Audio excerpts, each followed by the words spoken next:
You know that sound a server makes right before it dies? It's not a beep or a click. It's a change in the pitch of the fan, a breathless sort of wheeze, like a marathon runner about to collapse and vomit on their shoes. I know that sound better than I know the sound of my own mother's voice. I've been listening to it for 12 years. 12 years of sitting in a windowless room that smells like ozone and despair, keeping the digital heart of Vertex Solutions beating, while the suits upstairs play golf and talk about synergy and disruptive paradigms. I'm Samantha. I'm the person you call when your email won't load, when the database shits the bed, or when the CEO, let's call him Greg, accidentally downloads ransomware because he clicked a link promising him a free iPad. I'm the fixer. I'm the janitor of the internet. And for over a decade, I was the only thing standing between this company and total, unmitigated obsolescence. It started in a garage. Classic cliche, right? Greg, me, and two other guys who cashed out 5 years ago to raise llamas in Peru. Back then, it was exciting. We were pirates. We were building something real.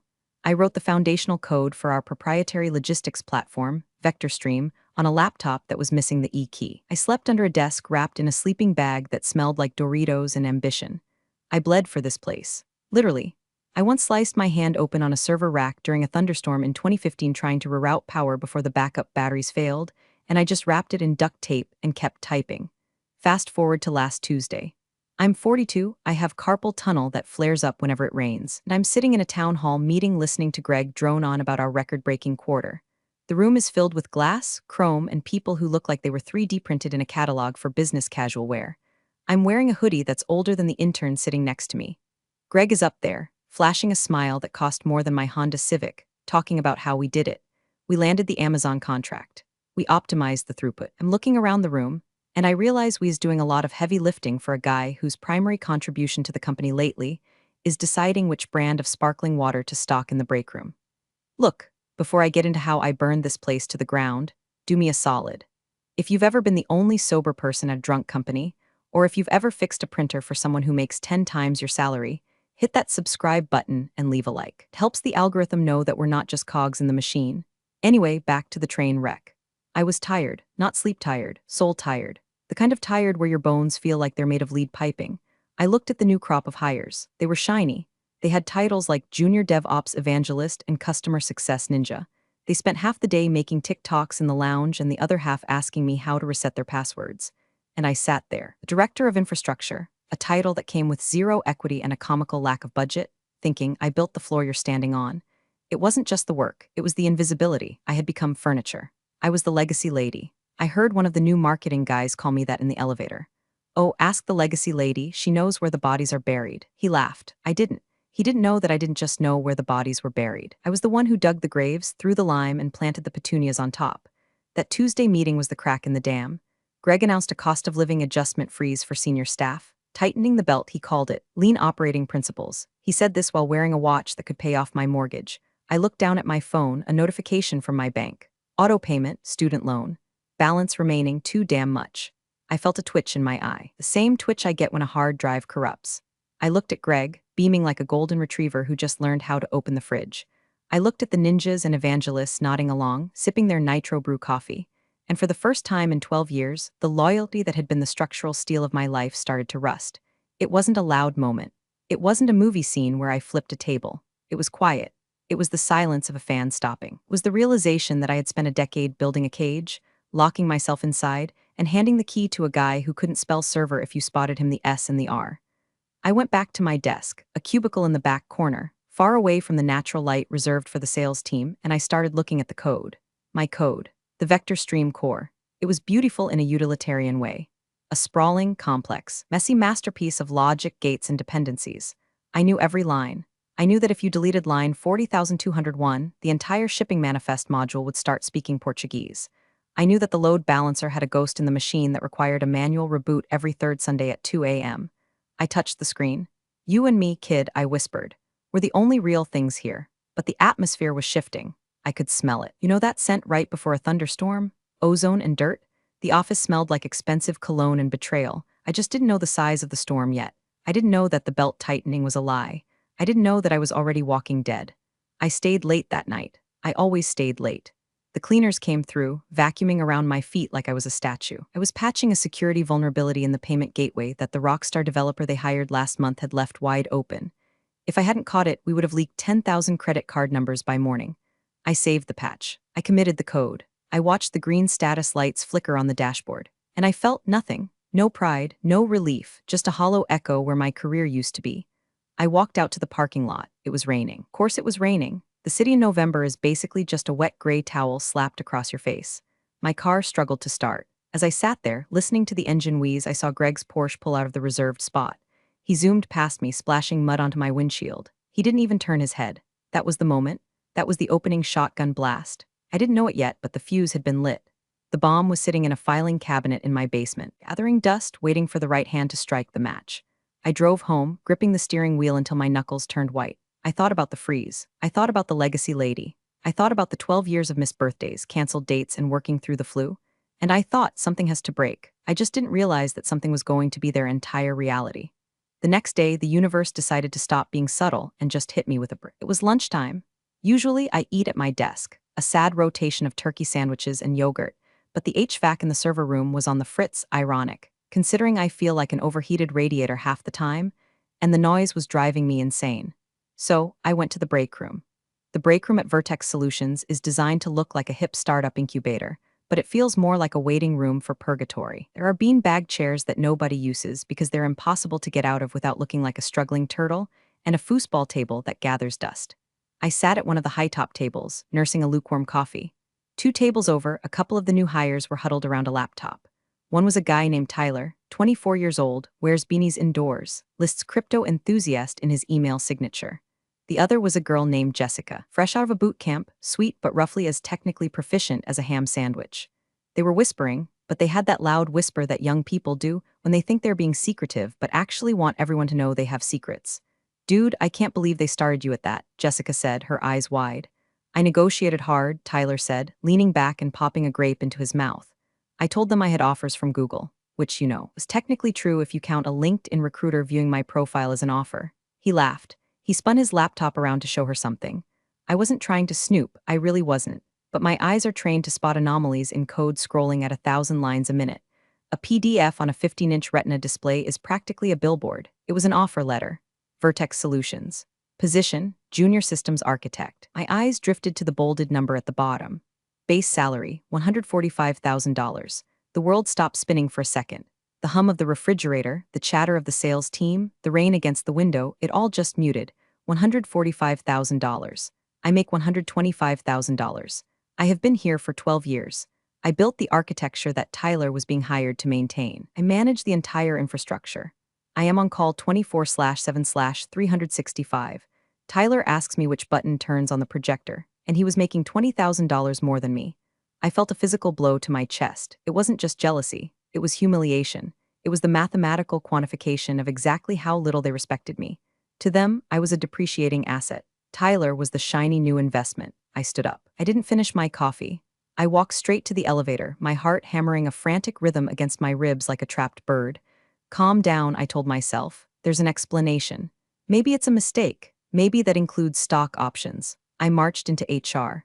The HR director is a woman named Linda. Linda is the kind of person who uses the phrase human capital without a hint of irony and decorates her office with inspirational quotes about grind and hustle written in gold cursive. She smiled when I walked in, that tight, practiced smile that doesn't reach the eyes, the facial equivalent of a 404-page not found. "Samantha, to what do I owe the pleasure?" She chirped, adjusting her glasses. I didn't sit down.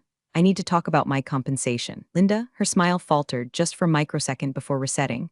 "Oh, is this about the freeze? Because as Greg explained in the town hall?" "No," I cut her off. My voice was steady, which surprised me. I felt like I was vibrating.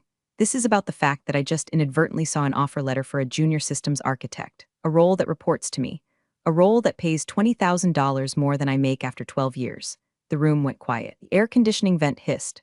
Linda sighed, the sound of a parent dealing with a toddler who wants candy before dinner. She clasped her hands on her desk. "Samantha," she began, her voice dripping with condescending sweetness, "you have to understand how the market works.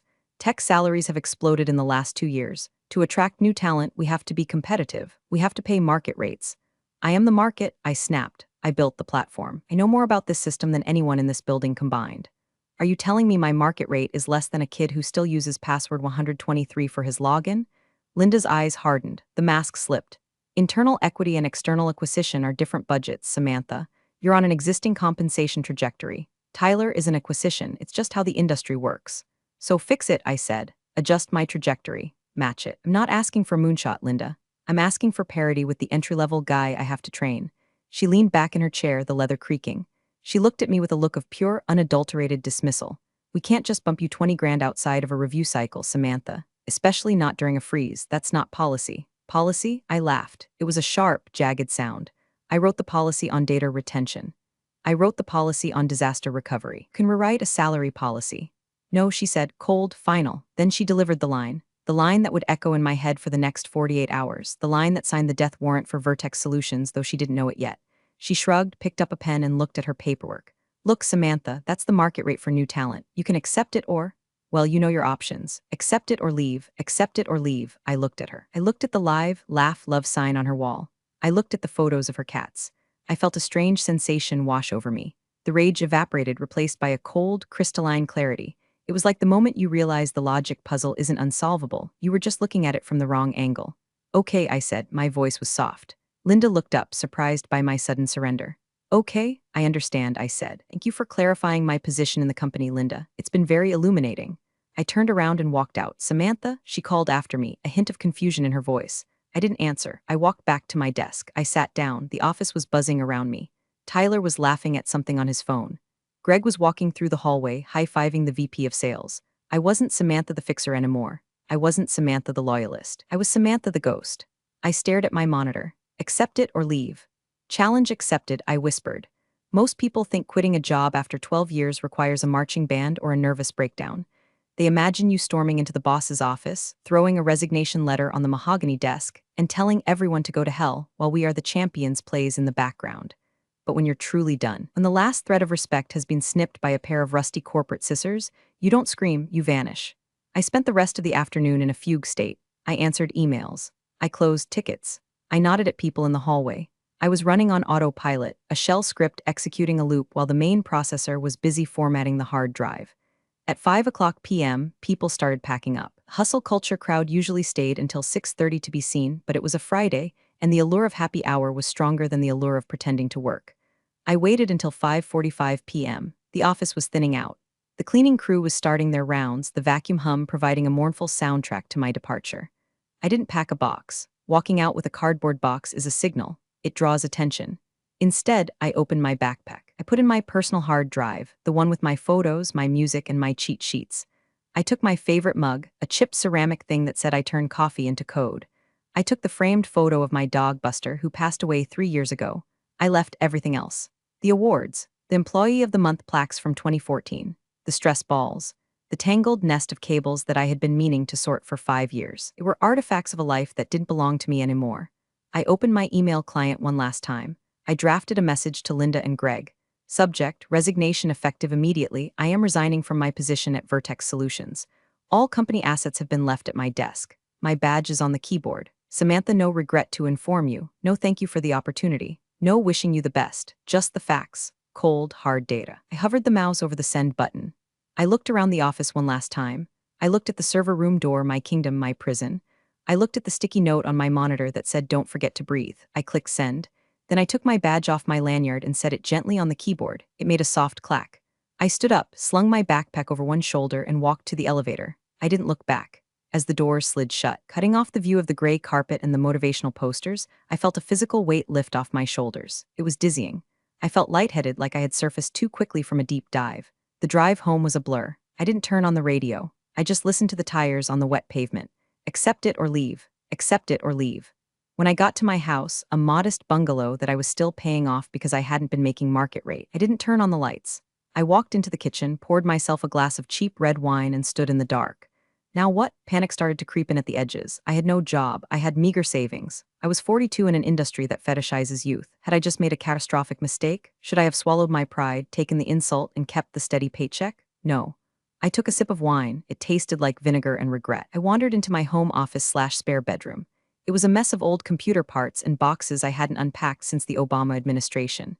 In the corner, shoved behind a broken printer, was a filing cabinet, a beige, dented metal monolith from the early days. Something tugged at my memory.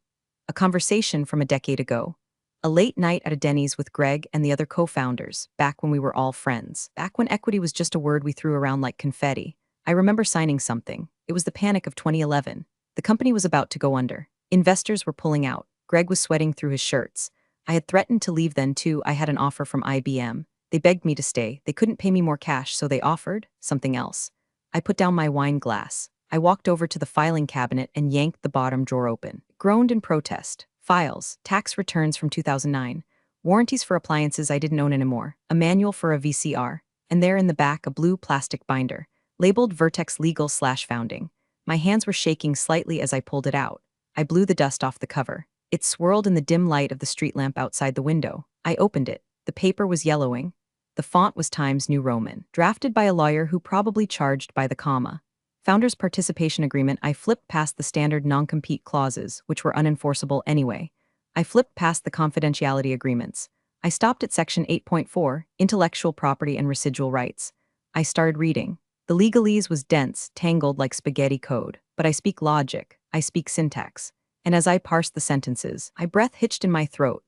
In the event of the undersigned separation from the company, barring termination for cause, defined as criminal negligence or theft, the company retains a limited revocable license to utilizing the core infrastructure architecture, defined in Appendix A, revocable. Said license is contingent upon the continued consent of the founder, Samantha X, or a buyout of the intellectual property rights valued at. I flipped the page. Failure to secure consent or buyout results in the immediate reversion of all rights to the underlying source code and architecture to the founder.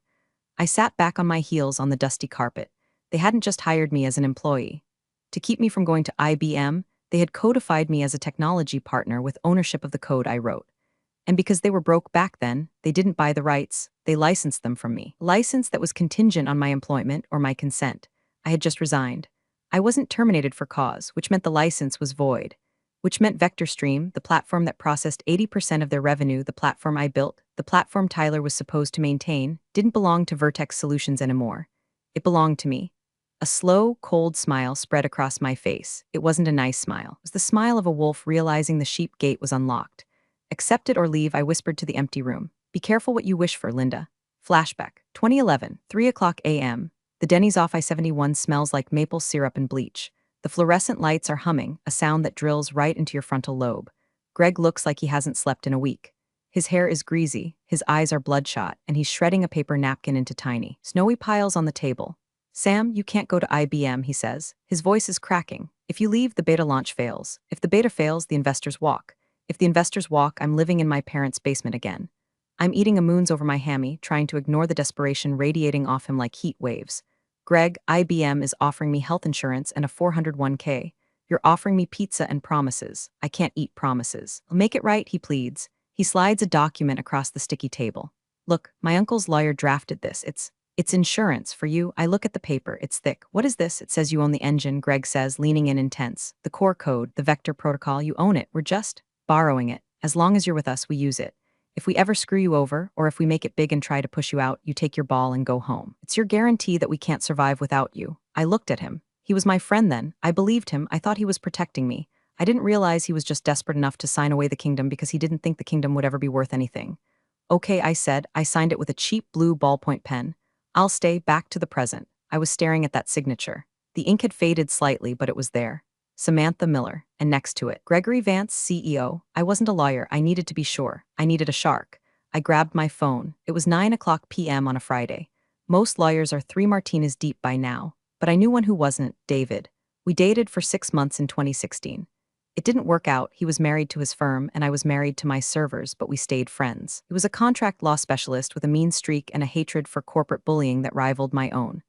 I took a picture of the relevant clauses and texted them to him. Me, hypothetical question. If I signed this in 2011 and just quit today, what happens to the company's IP?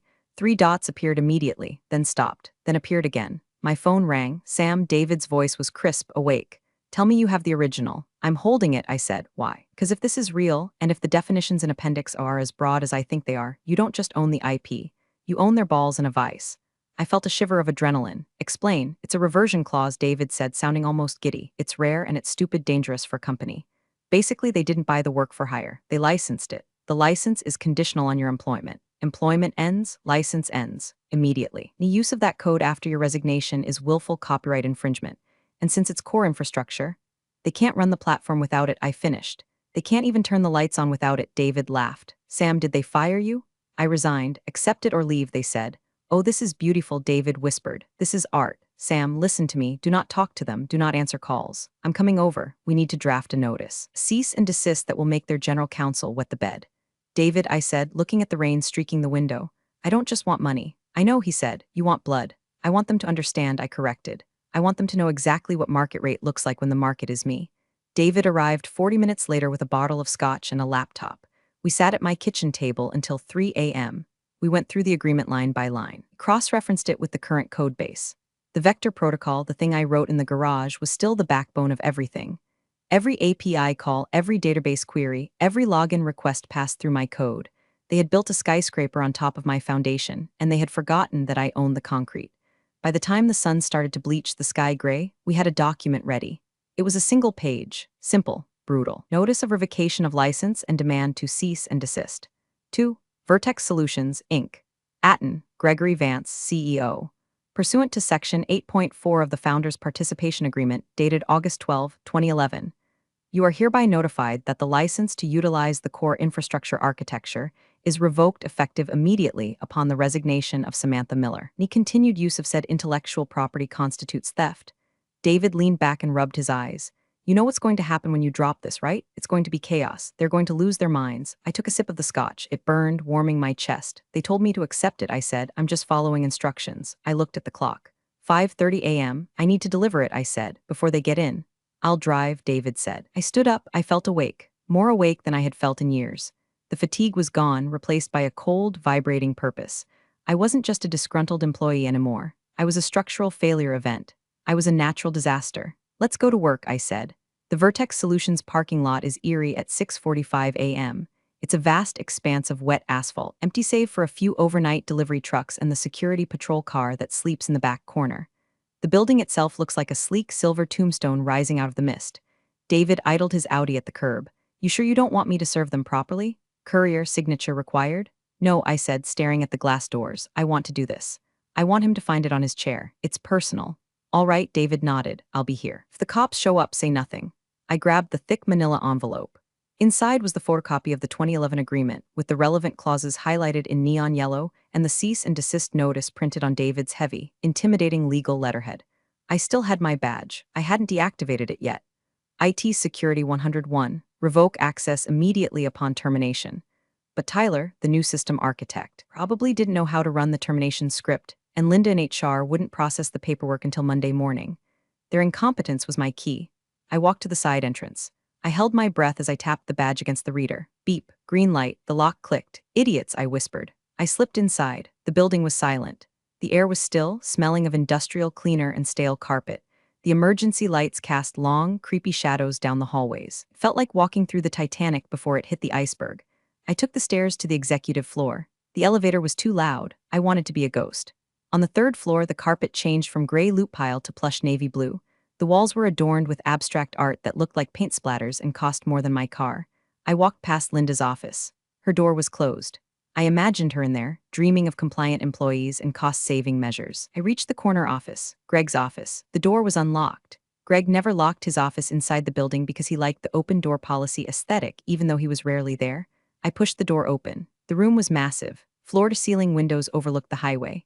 A mahogany desk the size of a landing strip. A Herman Miller Aeron chair that probably had seat warmers. I walked around the desk. I looked at the photos on his shelf. Greg shaking hands with politicians. Greg on a boat. Greg with his new wife, a woman 10 years younger than me who looked like she was made of porcelain. There were no photos of the garage. No photos of the nights we ordered cheap pizza and debugged code until our eyes bled. He had erased that history. He had erased us. I looked at his computer. It was asleep. I tapped the spacebar. The login screen flickered to life. Password hint, favorite vacation spot. I knew it was Maldives or maybe Aspen. It didn't matter. I wasn't here to hack him. I was here to evict him. I placed the envelope squarely in the center of his chair. It was impossible to miss. It was a physical object in a digital world, a paper bomb sitting on black mesh. I took a Sharpie from my pocket. On the front of the envelope, I wrote 2 words in bold block letters. Market rate. I capped the marker. The sound was loud in the quiet room. I stood there for a second. I felt a strange vibration in my chest. It wasn't fear. It was sorrow. No, it was grief. I was grieving the 12 years I poured into this place. I was grieving the friend I used to have. But grief, when compressed under enough pressure, turns into diamond-hard anger. Goodbye, Greg, I whispered. I turned and walked out. I retraced my steps, down the plush hallway, down the stairs, out the side door. The cool morning air hit my face. I took a deep breath. It tasted of rain and exhaust, but to me it tasted like freedom. I got back into David's car. Done? He asked. Done, I said. What now? I checked my watch. 7 o'clock a.m. Greg usually rolled in around 7:15 to get a head start, check his stocks, and drink espresso. Now, I said, buckling my seatbelt. We wait for the scream. I pulled out my phone. I opened the remote admin app, backdoor tool I had built for myself years ago to monitor server health from home. It wasn't officially logged, and it bypassed the main gateway. I watched the server status lights. All green. Not for long, I thought, because in that envelope was also a small detail David had pointed out. The founder's consent wasn't just a legal concept. In the original build, I had hard-coded a dead man's switch, a digital handshake that required a specific authorization token. I tokened to renew the license keys for the core modules every 30 days. I hadn't renewed it this month, and without my employment status active in the HR database, which linked to the token generator, the next automated check would fail. The check ran at 8 o'clock a.m. daily. I had about 50 minutes before the company turned into a pumpkin. Breakfast? David asked. Waffles, I said. I feel like celebrating. 7:18 a.m. David and I were at a diner down the street, close enough to see the Vertex building but far enough to be anonymous. I had a plate of waffles in front of me. I hadn't eaten since the offer letter incident. My phone buzzed, a text from an unknown number. Who is this? Why is there an envelope on my chair? It was Greg. He didn't have my number saved anymore? Ouch. Or maybe he just deleted it to make room for his country club contacts. Didn't reply. I poured syrup on my waffles. 7:24 a.m. my phone buzzed again. Is this a joke, Samantha? I saw the signature. Pick up the phone. He had opened it. He had read the cover letter. He was probably staring at the cease and desist in bold font right now, his face turning that specific shade of plum he gets when the valet takes too long with his car. 7:30 a.m. David's phone rang. He looked at the ID and grinned. It's their general counsel. Alan, we went to law school together. He's a weasel. David let it go to voicemail. Let them sweat, he said. 8 o'clock a.m. the witching hour. I opened my laptop on the diner table, tethered to my phone. I pulled up the external status dashboard, the public-facing one that shows system uptime for clients. Vector stream status, operational, latency 12 ms. I took a bite of bacon. Wait for it, I said. 8:02 a.m. the dashboard flickered. Latency 450 ms. Warning, license verification pending. Here we go, I whispered. Inside the building, I knew exactly what was happening. The master control server had just pinged the authentication database. It asked, is user Samantha active? Y/N.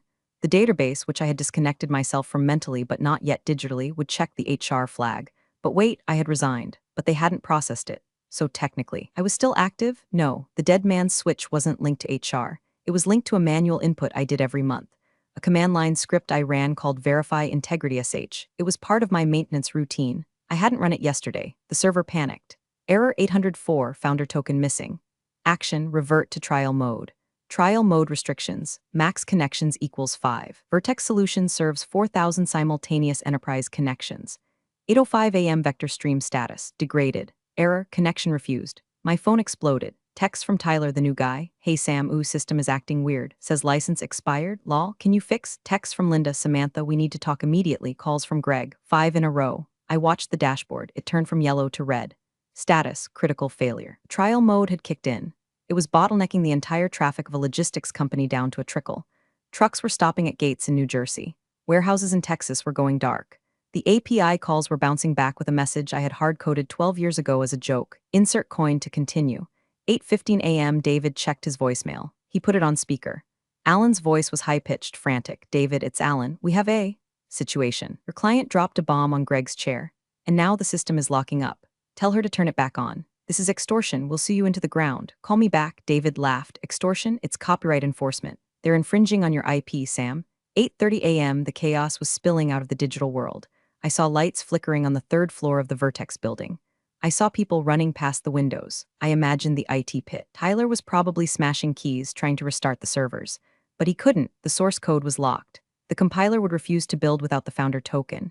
He was locked out of the engine room, and I was eating waffles. They're going to try to bypass it, I said. Tyler will try to hack the license check. Can he? David asked. If he was good, maybe in a week. But he's a crypto enthusiast who copies code from Stack Overflow. He won't even find the file for 3 days.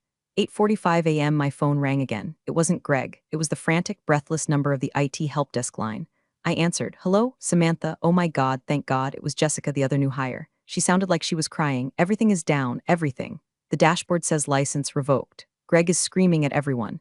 Tyler is throwing up in the trash can. "What do we do, Jessica?" I said calmly. "I don't work there anymore." "What? But you have to fix it. The clients are calling." "Amazon is calling." "I'm sorry, Jessica. That sounds like a market rate problem. Have Tyler handle it. He's the architect, right? He doesn't know what to do. He says the code is encrypted." "It is," I said. "Tell Greg to check his chair." "The solution is in the envelope." I hung up. I looked at David. "Amazon is calling." David whistled. "That's millions of dollars an hour." "Yep," I said. Expensive morning for Greg. The server dashboard was now a solid, unblinking crimson bar. Status, system offline. I felt a pang of guilt, not for Greg, but for the code. It was my baby and I had just induced a seizure. But then I remembered the offer letter. I remembered accept it or leave. I took a sip of coffee. I'm ready for the negotiation now. The phone rang at 9:15 a.m. It was Greg's personal cell again. I let it ring 3 times. 1, 2, 3. I picked up. "This is Samantha. What the hell have you done?" Greg screamed. "No hello, no good morning. Just raw, unfiltered panic. Turn it back on. Right now, we are losing $30,000 a minute." "I haven't done anything, Greg," I said, my voice smooth as glass. I resigned. As per the founder's participation agreement of 2011, my license to Vertex Solutions was contingent on my employment. Since I am no longer employed, the license is revoked. The system is simply obeying the law. "The law? You sabotaged us. You planted a virus." "It's not a virus," I corrected. "It's a digital rights management protocol. You know, like how you can't watch Netflix if you stop paying the subscription? You stopped paying the subscription, Greg. I didn't stop paying, you quit. And you told me to accept it or leave." I left. This is the consequence of leaving. There was a silence on the other end. I could hear heavy breathing. I could hear shouting in the background. Someone yelled, "Tell them we're experiencing a solar flare interference." "Make something up." Greg's voice dropped. He shifted tactics. The anger was replaced by a slippery, desperate charm. "Sam, come on, this is crazy. We've known each other for 12 years. We built this place. Your family?" "Family?" I let out a dry chuckle. "Family doesn't pay the new guy 20 grand more than the person who built the house, Greg. Family doesn't tell you to accept it when you ask for fair pay. Is that what this is about? The money? Fine, I'll match it. I'll give you the $145K. Just come back in and type in the code. We can fix this in 5 minutes. It's not about the salary anymore, Greg," I said. "That offer expired yesterday at 2 p.m. when Linda laughed at me." "Then what do you want? $150K? $160K? Name your price." "Sam, just stop the bleeding." I looked at David. He held up a finger. "Don't give a number yet." "My lawyer has outlined the terms in the envelope," I said. "This isn't an employment negotiation. This is an IP acquisition. You are currently using my property without a license. If you want the platform back, you have to buy the rights." "Permanently buy the rights?" Greg sounded choked. "The agreement says fair market value." "Exactly," I said, "and right now. The market value of the only software that keeps your company from imploding is very high. You're blackmailing me. I'm exercising my contractual rights." "You signed it, Greg, in the Denny's. Remember? You said it was my insurance." He stuttered. He remembered. "I'm hanging up now, Greg. Have your legal team call David. His number is on the letterhead. Do not call me again unless you want to add harassment to the lawsuit." "Sam, wait, you can't." I ended the call. My hand was trembling slightly, not from fear, but from the adrenaline of finally standing up. For 12 years, I had been the doormat. Today, I was the door, and the door was locked. He offered to match the salary, I told David. "Cute," David said. "He thinks he can put the genie back in the bottle for peanuts." "What's the real number?" I asked. David pulled out a notepad. He had been doing math while I was on the phone. "Okay, revenue is roughly $50 million a year, right? The platform controls 80% of that. If they have to rebuild it from scratch, it will take—" "What? 6 months, at least," I said. "And they don't have the talent to do it. Tyler would take 2 years just to understand the database schema. So 6 months of lost revenue is $20 million, plus reputation damage, plus lawsuits from clients for breach of contract. Basically, if the system is down for more than 48 hours, the company is insolvent." David circled a number on the pad. "We ask for $3 million, David said. "Cash, buyout, and full recognition of your patent rights." $3 million, it was an unfathomable amount of money. It was retire to a cabin and never touch a server again money. "Do you think they'll pay it?" "They have to," David said, "or they die." 10:30 a.m. David's phone rang. It was Alan, the general counsel. "David," Alan sounded tired. "You've reviewed the document. It's solid. We missed it during the due diligence for the Series B funding. We screwed up." "I know you did," David said pleasantly. "Greg is frantic. The board is calling him. What do you want to resolve this?" "Check your email," David said. "I just sent the term sheet." We waited. The diner was getting busy with the lunch rush. The smell of burgers filled the air. I felt like I was in a bubble, separated from the normal world by the magnitude of what I was doing.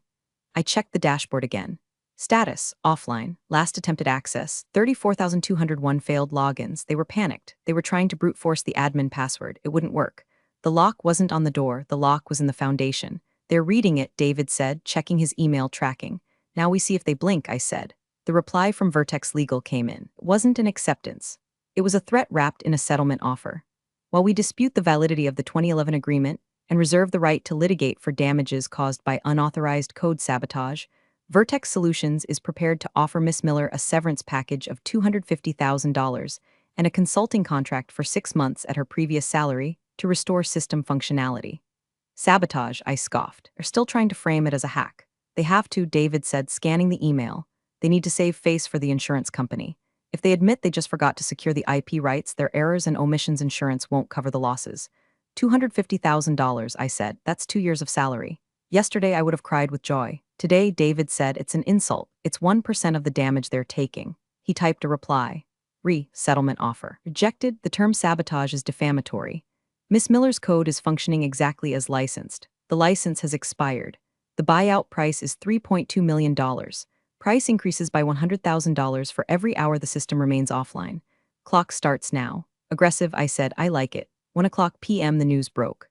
A tech blog, The Daily Stack, ran a headline, Logistics Giant Vertex Solutions Dark, Hack or Insider Threat. Someone had leaked it, probably an angry client. The article quoted an anonymous source saying, nobody knows what's going on. The CEO is locking himself in his office. I scrolled through the comments. User Tech Bro 99 sounds like a disgruntled sysadmin. Always pay your IT people, folks. User Salty Dev bet they didn't document their legacy code. RIP, I wanted to reply, not disgruntled, just expensive. 2:30 p.m. my phone rang. A known number, area code was New York. That's the board, David said. The venture capital firm, I answered. Miss Miller, a woman's voice. Sharp, authoritative. This is Alina Vance, chair of the board, Greg's aunt, the money behind the operation, the real power. Hello, Alina, cut the crap, Samantha. Greg is an idiot, we all know that. But you are burning down an asset that is worth $50 million. Why? Because it's my asset, Alina. And Greg told me it was worthless yesterday when he refused to pay me market rate. This is about a raise. It started about a raise. Now it's about ownership. I own the engine. You're driving the car. If you want the engine back, you pay for it. We can sue you. We can tie you up in court for 10 years. You'll be bankrupt before you see a dime. Maybe, I said. I felt a surge of cold confidence. But the system is down now. Amazon leaves in 2 hours if the trucks don't move. You'll lose your biggest client. You'll lose the quarter. You might lose the company. Can you afford to wait for court, Alina? Silence. She knew I was right. In the tech world, downtime is death. Court takes years. Server outages kill you in days. Greg mishandled this, she said, her voice tighter. He underestimated your value. He told me to leave, I said. I left. If we pay, she said, if we pay the $3 million. Turn it back on? Immediately? Instantly, I said. I have the token ready. And you sign over all rights? Full transfer of IP? Yes, you buy the house, you get the keys. But I want one more thing. What? I want a public statement from Greg, admitting that the outage was due to a lapse in executive management regarding intellectual property retention. I want my name cleared. It wasn't a hack. It was a contract dispute. Alina sighed. Greg will never agree to that. It's suicide for his career. Then I guess he better learn how to code, I said. Give us an hour, she said. 3:30 p.m. the deadline was approaching. The price was about to go up by $100K. David and I had moved from the diner to his office. We were sitting in a conference room with a view of the city. I looked out at the skyline. Somewhere out there, trucks were idling. Warehouses were silent. I felt a twinge of fear. Was I pushing too hard? Would they choose to burn it all down rather than pay? They're not irrational, David said, reading my mind. They're capitalists. The math is on your side. $3 million is cheaper than zero. 3:58 p.m. an email arrived from Alina Vance. Subject, agreement. Attached was a transfer agreement. The amount was filled in, $3,200,000, and a draft press release. Vertex Solutions regrets the service interruption caused by an administrative error in renewing core infrastructure licensing. We have reached an amicable resolution with our founding technology partner, Samantha Miller. It wasn't a groveling apology, but it was an admission. It was enough. They signed it, David said, pointing to the digital signature at the bottom. The wire transfer is pending. I stared at the screen. The numbers looked fake. Too many zeros, do it. David said, verify the wire, then turn the key. We called the bank. The wire was there, cleared, real money. I opened my laptop. I opened the terminal. I typed in the command, sshadmin at vectorstream core password, m@arcetr at t2023. I had changed it this morning. The terminal blinked green. Access granted. I ran the script. Renew license sh token equals Samantha exit protocol duration equals permanent. The screen scrolled text rapidly. Verifying token, valid. Restoring core modules, success. Lifting connection limits, success. I switched to the public dashboard. The red bar flickered, then turned yellow. Then a beautiful, solid green. Status, operational. I sat back in the leather chair. I let out a breath I felt like I had been holding for 12 years. It's up, I said. David poured 2 glasses of the cheap office whiskey. To market rates, he said. To market rates, I replied. The wire hit my account fully the next morning. It's a strange feeling to look at a banking app and see a number that looks like a phone number. I didn't go back to the office to get my box. I told them to burn it. I didn't want the stress balls or the tangled cables. I didn't even want the mug. The fallout was swift, but not in the way you'd expect. Greg didn't get fired immediately. Corporate boards are slow beasts, but he was neutered. Alina put a co-CEO in place within a week, a shark from New York who specialized in restructuring. Greg was moved to a purely ceremonial role. He kept his office, but he lost his power. He spent his days golfing and trying to convince people that the outage was actually a stress test he planned. Nobody believed him. Tyler, the crypto kid? He quit 2 weeks later. Turns out, trying to maintain a system that had just almost died was too much stress for someone whose main skill was minting NFTs. Linda in HR? She's still there. Cockroaches survive nuclear blasts, but I heard through the grapevine that the salary freeze was miraculously lifted the week after I left. They gave everyone a 15% bump. They were terrified of who else might have a forgotten agreement in a drawer somewhere. As for me, I paid off my student loans in one click. That felt better than sex. I paid off the house. I bought a new car, not a Porsche, just a Subaru that starts when it rains. And then, I did nothing. For 3 months, I just slept. I woke up at 10 a.m., I drank coffee on my porch. I read books that weren't about coding. I healed. The carpal tunnel went away. The twitch in my eye stopped. I realized that for 12 years I had defined myself by how useful I was to people who didn't care about me. I was a tool in their box. When the tool spoke up, they tried to hammer it down, so the tool dismantled the house. I'm not a hero. I caused a lot of chaos. Truck drivers got stuck in Jersey for a day. Clients lost money. It wasn't clean, but it was fair. 6 months later, I got a LinkedIn notification. It was from Jessica, the crying girl from the help desk. Hey Sam, just wanted to say, thanks after you left and after the raises, things got better. But mostly, thank you for showing us that we don't have to just take it. I just negotiated a promotion. I used your line, accept it or leave. They accepted it. I smiled and closed the laptop. I was sitting in a small bar in Key West. I had decided to take a permanent vacation. The air smelled like salt and lime, not ozone and despair. The bartender, a guy named Mike who looked like he had lived 3 lifetimes, slid a drink toward me. What's that? I asked. House special, he said. On the house. You look like you're celebrating something. I took a sip. It was cold and sweet. I am, I said. What's the occasion? I retired. I said, from the fixing business. Nice, Mike said. What did you fix? I thought about the server room, the blinking lights, the panic, the envelope on the chair. I fixed a glitch, I said. Evaluation error. I looked out at the ocean. The sun was setting, painting the water in shades of gold and purple, colors that no monitor could ever reproduce. I wasn't Samantha the legacy lady anymore. I wasn't the ghost. I was just Samantha. And for the first time in my life, I was operating at 100% efficiency. I took another sip. Market rate, I whispered to the sunset. Finally. Big thanks for watching, you sneaky seniors. Subscribe to keep the coffee pot brewing revenge. Your ex-colleagues won't know what hit 'em.